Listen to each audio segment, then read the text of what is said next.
लेकिन मैंने क्या कहा था कि ये मेन वजह नहीं है। जिक्र हाफिज साद रिजवी साहब ने भी नहीं किया है, क्योंकि हाफिज साद रिजवी साहब ने अगर वो जिक्र किया होता जो मैंने किया है तो फिर तहरीक लब्बैक के ऊपर कई सवाल उठते।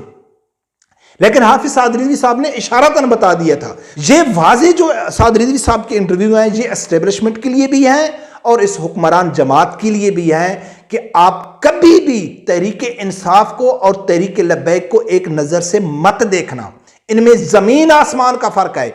तो वो एक पैगाम देना चाहते हैं तहरीक लब्बैक को कि भाई अगर हम इमरान खान के लिए ताकत का इस्तेमाल कर सकते हैं, हम इमरान खान को जेल में डाल सकते हैं, उनके रहनुमाओं को जेल में डाल सकते हैं, तो तहरीक लब्बैक को भी डाल सकते हैं। ये इनडायरेक्ट एक तहरीक लब्बैक को पैगाम था। लेकिन इसका जवाब हाफिज साद रिजवी साहब ने पहले ही इंटरव्यू में दे चुका है। बिस्मिल्लाहिर्रहमानिर्रहीम, अस्सलाम वालेकुम नाज़रीन, पिछले एक साल से जो तहरीक इंसाफ हाउ बनी हुई थी हुक्मरान जमात के लिए, हुकूमत के लिए, वो डरा रहे थे हम ये पता शो कर देंगे, हम ये पता शो कर देंगे, हुकूमत को हम नहीं चलने देंगे, हम श्रीलंका वाला असर कर देंगे। तो एक साल में इमरान खान ने हुकूमत का कुछ भी ना बिगाड़ सके।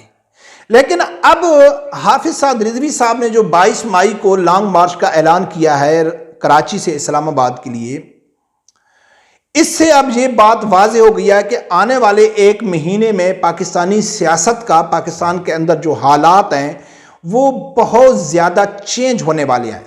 सूरत हाल इस तरफ जा रही है कि कुछ भी हो सकता है, यानी कि इमरजेंसी भी लग सकती है, मरशला भी लग सकता है। लेकिन अब दोनों सामने आ गए हैं, यानी कि पीटीआई और लब्बैक, और दोनों का वक्त तकरीबन टाइम एक ही हो रहा है।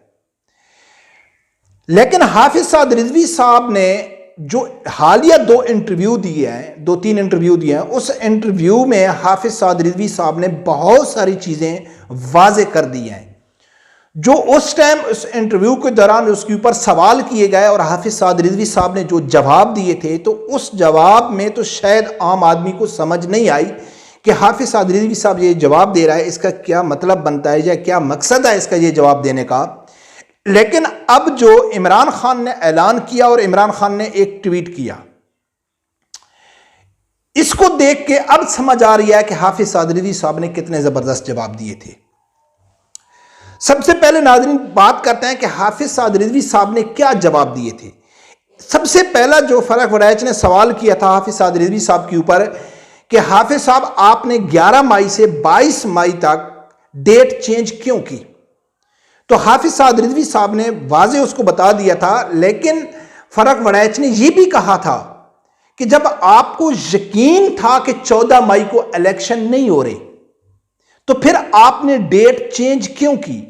आप लोगों को मालूम होगा कि मैंने वीडियो में जिक्र किया था कि 3 वजह थी लब्बैक की, 11 मई से 24 मई तक डेट चेंज करने की 3 वजह है जो सामने आ रही है, जो सोशल मीडिया के ऊपर वायरल है, वो यूथियों को बताने के लिए कि आप 14 मई को अगर इलेक्शन करा सकते हो तो करा लो, हम तो अपना लॉन्ग मार्च पीछे लेके जा रहे हैं। लेकिन मैंने क्या कहा था कि ये मेन वजह नहीं है। जिक्र हाफिज साद रिजवी साहब ने भी नहीं किया है, क्योंकि हाफिज साद रिजवी साहब ने अगर वो जिक्र किया होता जो मैंने किया है तो फिर तहरीक लब्बैक के ऊपर कई सवाल उठते। लेकिन हाफिज साद रिजवी साहब ने इशारतन बता दिया था। तो मैंने क्या कहा था कि ये वजह नहीं है कि 14 मई को इलेक्शन हो रहे हैं और तहरीक लब्बैक ने अपना लॉन्ग मार्च पीछे कर लिया, इसलिए कर लिया कि अब तहरीक इंसाफ वाले अपना इलेक्शन करा लें, क्योंकि ये तो मुनाफिक हैं, ये तो इनका काम है इतराज उठाना। जब मुनाफिक का काम ही होता है किसी हाल में खुश ना होना, इतराज ही उठाना, तो तहरीक लब्बैक सिर्फ इनकी मुनाफिकत की वजह से अपनी डेट चेंज नहीं कर सकी। उसकी पीछे 2 बड़ी वजह और भी थी। एक ये थी कि 14 मई को इलेक्शन नहीं हो रहे, जब इलेक्शन नहीं हो रहे तो तहरीक इंसाफ रोडों पे आएगी, क्या हालात पैदा करती है, क्या सिचुएशन बनती है। उस टाइम तहरीक लब्बैक का जो धरना होगा, एहतजाज होगा, लॉन्ग मार्च होगा, तो फिर वो बेमकसद हो जाएगा। इमरान खान गिरफ्तार भी हो सकते हैं, उसकी जमानत भी कैंसिल हो सकती है। तो इस 2-3 वजूहात को सामने रखकर तहरीक लब्बैक ने अपना एहतजाज लेट किया था। लेकिन हाफिज साद रिजवी साहब ने अपने यानी कि इस इंटरव्यू के दौरान ये नहीं कहा है कि 14 मई को इलेक्शन कंफर्म नहीं हो रहे थे और इमरान खान रोडों पे आता, एहतजाज होता, गिरफ्तारियां होती, तो फिर तहरीक लब्बैक के ऊपर सवाल उठते कि आप ऐसे यकीन से कैसे कह सकते हैं। हालांकि यही सवाल फरक वराइच ने किया है कि साद साहब आपको कैसे यकीन था कि 14 मई को इलेक्शन नहीं हो रहे। तो फिर हाफिज साद रिजवी साहब ने बहुत जबरदस्त जवाब दिया था कि जब इलेक्शन होते हैं तो उसका एक माहौल नजर आता है, एक बहुत बड़ा इवेंट होता है, उससे पहले बहुत कुछ वाजे हो जाता है कि इलेक्शन हो रहे हैं, लेकिन बहुत कुछ वाजे नजर नहीं आ रहा है, इसलिए हम यकीन से कह रहे हैं कि 14 मई को इलेक्शन नहीं हो रही।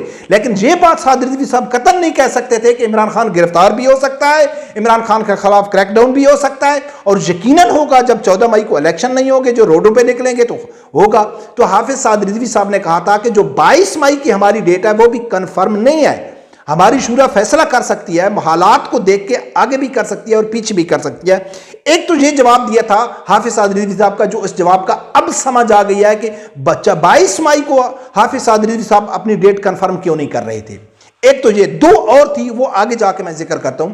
अब 14 मई को इलेक्शन नहीं है तो इमरान खान ने ऐलान किया कि अगर 14 मई को इलेक्शन नहीं होते तो फिर हम रोडों पे आएंगे। अच्छा, उसका रोडों पे आना, रोडों पे आके उसने क्या करना है वो तो एक अलग पैसा, एक साल से वो रोडों के ऊपर भी हैं, लेकिन साथ साथ उसने एक ट्वीट किया है कि भाई अगर 14 मई को इलेक्शन नहीं हुए तो ये बात समझ आ रही है कि इस टाइम पाकिस्तान में जंगल का कानून है कि अवाम को बताना पड़ेगा कि अब पाकिस्तान में जंगल का कानून है, यानी कि अवाम को कॉल देनी पड़ेगी कि अब आ जाओ रोडों में, तोड़ फोड़ करो, या श्रीलंका वाला हिसाब करो, जैसे हुकूमत के ऊपर दावा बोल दो। वो तो इस ट्वीट में एक धमकी थी इमरान खान की इस हुकूमत को, लेकिन आगे हुकूमत ने जो धमकी दिया है, इस पीडीएम जो जमातों ने, इनने जो फैसला किया हुक्मरान जमात में, उसके फैसले में दो पैगाम थे, एक पीटीआई के लिए और एक तहरीक लब्बैक के लिए। अच्छा, तहरीक लब्बैक के लिए इनडायरेक्ट वाज़ेह पैगाम था। हुक्मरान जमात ने कहा है कि अगर इमरान खान रोडों पे आया और उसने एहतजाज किया तो उसके खिलाफ सख्ती से ताकत का इस्तेमाल किया जाएगा, सख्ती से निपटा जाएगा, उनको गिरफ्तार भी किया जाएगा, उनके रहनुमाओं को भी गिरफ्तार किया जाएगा, इमरान खान को भी गिरफ्तार किया जाएगा, ताकत का इस्तेमाल किया जाएगा। अब ये हर आदमी को तो समझ आए कि वो ताकत का इस्तेमाल नहीं कर सकते, पहले वो नहीं कह सकते कि हम ताकत के इस्तेमाल, वो तो हालात को देख के, सिचुएशन को देख के फिर देखेंगे कि इनके खिलाफ ताकत का इस्तेमाल करना है या नहीं करना है। लेकिन वो ऐसे ताकत की धमकी क्यों दे रहे हैं? क्योंकि तहरीक लब्बैक का भी लॉन्ग मार्च आ रहा है, तो वो एक पैगाम देना चाहते हैं तहरीक लब्बैक को कि भाई अगर हम इमरान खान के लिए ताकत का इस्तेमाल कर सकते हैं, हम इमरान खान को जेल में डाल सकते हैं, उनके रहनुमाओं को जेल में डाल सकते हैं, तो तहरीक लब्बैक को भी डाल सकते हैं। ये इनडायरेक्ट एक तहरीक लब्बैक को पैगाम था। लेकिन इसका जवाब हाफिज साद रिजवी साहब ने पहले ही इंटरव्यू में दे चुका है कि जब फरक वराइज कहता है कि राना सनाउल्लाह आपके खिलाफ ताकत का इस्तेमाल करेगा या वो एक पॉपुलर लीडर को जेल में डाल सकता है तो आपको भी डाल सकता है, तो हाफिज साद रिजवी साहब ने कहा था कि राना सनाउल्लाह एक समझदार सियासतदान है, वो तहरीक लब्बैक को और पीटीआई को एक नज़र से नहीं देख सकता। उसको मालूम है कि तहरीक लब्बैक अलग है, वो नाच गाना करने वाले हैं, और जो पीटीआई वाले और जो तहरीक लब्बैक है वो साबित कदम रहने वाले हैं, और कई मिसालें उसके सामने हैं। ये तो हाफिज साद साहब पहले बता दिया था। अब दूसरा जो साद रिजवी साहब ने 2-3 बार एस्टेब्लिशमेंट का भी इशारा दिया कि इमरान खान के दौर में एस्टेब्लिशमेंट फुल सपोर्ट कर रही थी, बल्कि एस्टेब्लिशमेंट खुद जाके साद रिजवी साहब को धमकियां दे रही थी। अब तो एस्टेब्लिशमेंट ज़ेरी सूरत में तो वो न्यूट्रल है कि हम किसी के पास नहीं है, लेकिन अगर वो इस हुकूमत को सपोर्ट भी कर रही है तो वो खुफिया तौर पे कर रही है, सामने नहीं आ रही। और इमरान खान की हुकूमत जितनी ताकत में थी, जितनी पावर में थी, जितनी स्टेबल थी, उतनी पीडीएम की नहीं है। तो इमरान खान ने वाजे कहा था कि मेरी मजबूरी है साद रिजवी को जेल में रखना, और जनरल फैज हमीद ने जाके साद रिजवी साहब को धमकी दी थी, और साद रिजवी साहब ने उसको जवाब दिया था कि भाई ये इमरान खान आपके गले में पड़ेगा। एक तो साद रिजवी साहब ने ये भी पैगाम इंटरव्यू में ये पब्लिक होके सब एस्टेब्लिशमेंट को और हुकूमत को वाजे पैगाम दे दिया कि हम किसी से डरने वाले नहीं हैं। एक ये पैगाम है। दूसरा ये पैगाम है कि जो बात साद रिजवी साहब ने की वो सच साबित हो गई। आज इमरान खान और जनरल फैज हमीद कहां हैं? दूसरा, जब उसने ये कहा कि जब जनरल फैज हमीद ने कहा था कि हम आपको कुचल के रख देंगे, तो आपने क्या जवाब दिया था? तो हाफिज साद रिजवी साहब ने कहा है कि ये आसिया मौलूदा के वक्त का बात है कि जब जनरल फैज हमीद ने कहा था कि हम आपको कुचल के रख देंगे, तो पीर अफजल कादरी साहब उससे हमारे इख्तलाफ हैं, लेकिन उसने छड़ी उठा ली थी। उसने कहा था कि आप कौन होते हो कि पाकिस्तानी शहरियों के ऊपर ये धमकी देने वाले? यानी कि वक्त के, यानी कि उस टाइम फुल पावर में थे, इमरान खान उनके साथ था, एक ही पेज पे थे, लेकिन पीर अफजल कादरी ने उनको धमकी दी थी। ये वाजे जो साद रिजवी साहब के इंटरव्यू हैं, ये एस्टेब्लिशमेंट के लिए भी हैं और इस हुक्मरान जमात के लिए भी हैं कि आप कभी कभी भी तहरीके इंसाफ को और तहरीके लब्बैक को एक नजर से मत देखना। इनमें जमीन आसमान का फर्क है।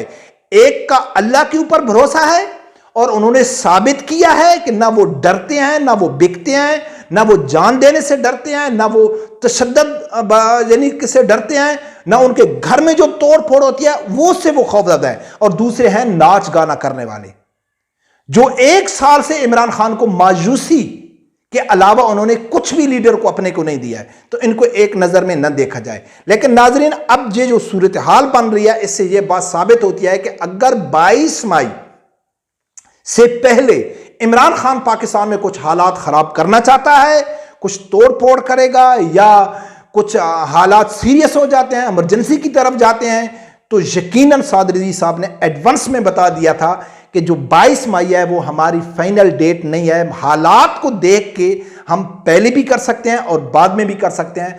इसके ऊपर किसी को एतराज़ करने की ज़रूरत नहीं है कि हाफिज़ साद रिजवी साहब ने यूटर्न ले लिया है या हाफिज़ साद रिजवी साहब ने डेट फिर चेंज कर दिया। उसके लिए हाफिज़ साद रिजवी साहब ने पहले ही बता दिया था। लेकिन नाजरीन, देखते हैं, मुझे ऐसे लगता है कि 1 महीने में बहुत कुछ चेंज आने वाला है। वक्त बताएगा क्या चेंज आएगा। रब परवरदिगार से यही दुआ है कि अल्लाह ताला मेरे समेत हर आदमी को हक सच सुनने की और उसके साथ खड़े होने की तौफीक अता फरमाए। अल्लाह।